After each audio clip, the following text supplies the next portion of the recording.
بسم اللہ الرحمن الرحیم علیہ صلی وسلم دائما ابدا علی حبیبک خیر خلق کلہم۔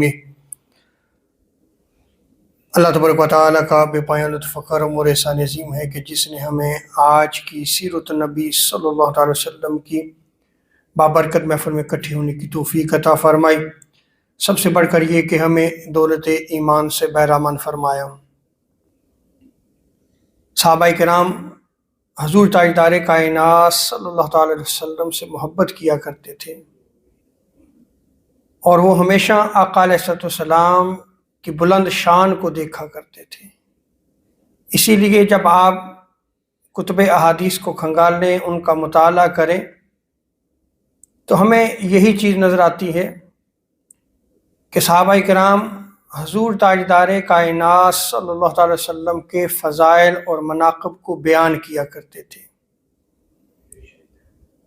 اور اسی طرح آقا علیہ السلام کی شان نورانیت کو بھی بیان کیا کرتے تھے۔ حضور تاجدار کائنات صلی اللہ تعالی وسلم کے حسن مبارک کو بھی بیان کیا کرتے تھے۔ حضرت برا بیان کرتے ہیں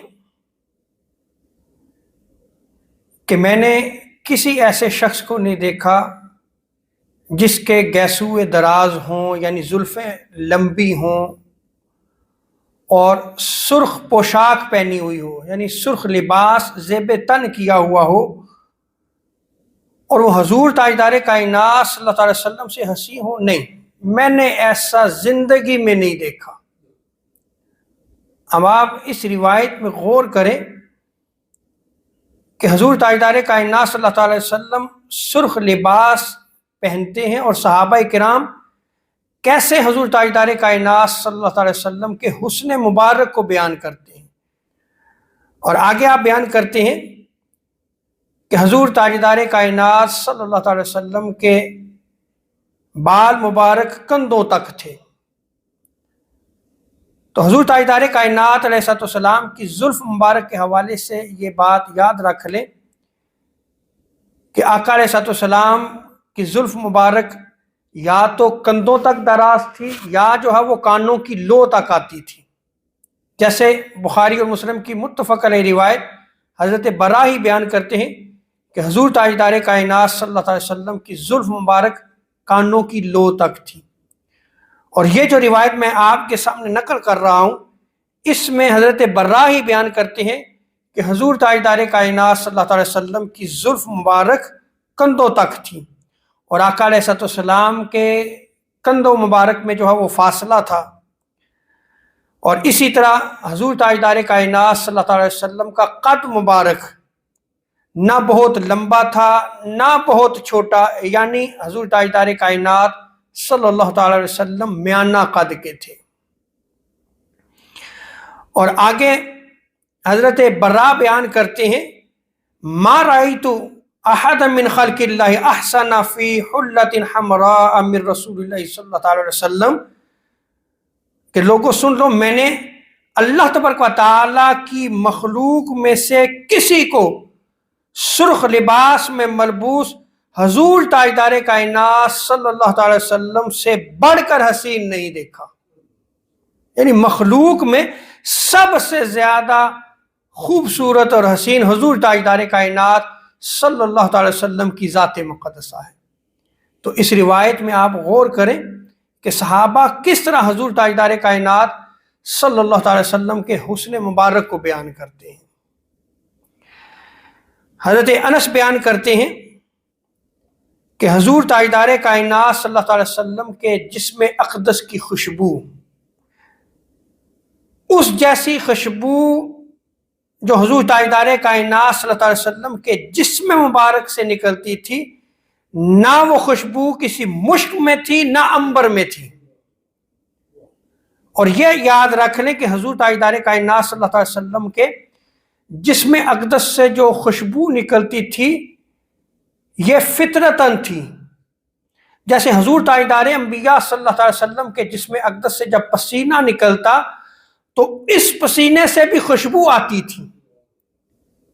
صحابہ کرام اس کو اپنی شیشیوں میں محفوظ کر لیا کرتے تھے، اور جب مدینہ کی بچیوں کی شادی ہوتی تو بطور خوشبو استعمال کیا کرتے تھے، یعنی حضور تاجدار کائنات صلی اللہ علیہ وسلم کے جسم اقدس سے خوشبو آیا کرتی تھی۔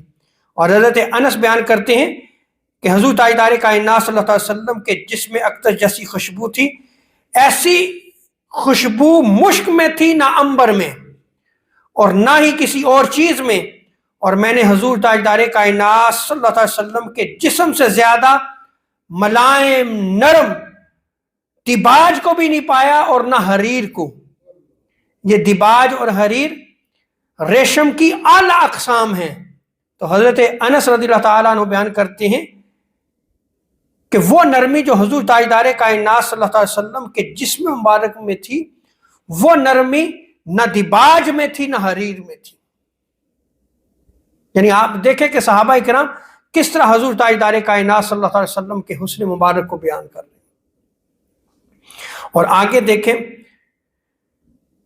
حضرت انس کی روایت میں آتا ہے کہ میں نے کسی دیباج یا ریشم کو مس نہیں کیا جو حضور تاجدار کائنات صلی اللہ علیہ وسلم کی ہتھیلی سے زیادہ نرم ہو۔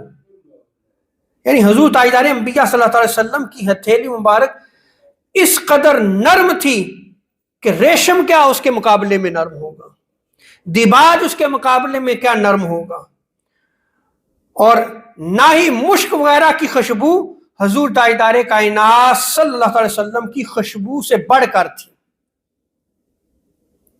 اور حضرت جابر بن سمورہ بیان کرتے ہیں رضی اللہ تعالی عنہ، آپ بیان کرتے ہیں کہ حضور تاجدار انبیاء صلی اللہ علیہ وسلم کے سر مبارک کے اگلے بال اور داڑھی مبارک کے سامنے والے بال جو ہے وہ سفید ہو گئے۔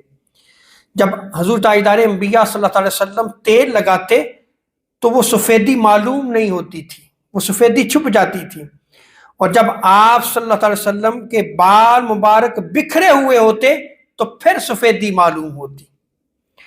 اور آگے آپ بیان کرتے ہیں کہ حضور تاجدار انبیاء صلی اللہ علیہ وسلم کی داڑھی مبارک گھنی تھی۔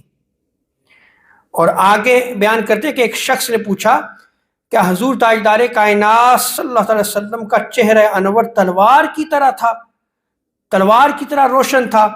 تو انہوں نے فرمایا نہیں، تلوار کی طرح روشن نہیں تھا، بلکہ سورج اور چاند کی طرح روشن تھا۔ تو حضور کے حسن کو دیکھیں کہ صحابہ کرام تشبیہ یا چاند سے دے رہے ہیں یا سورج سے دے رہے ہیں، کہ اس قدر حضور تاجدار کائنات صلی اللہ علیہ وسلم کا چہرہ انور نورانی تھا، اس قدر حضور کے چہرے انور سے نور برستا تھا۔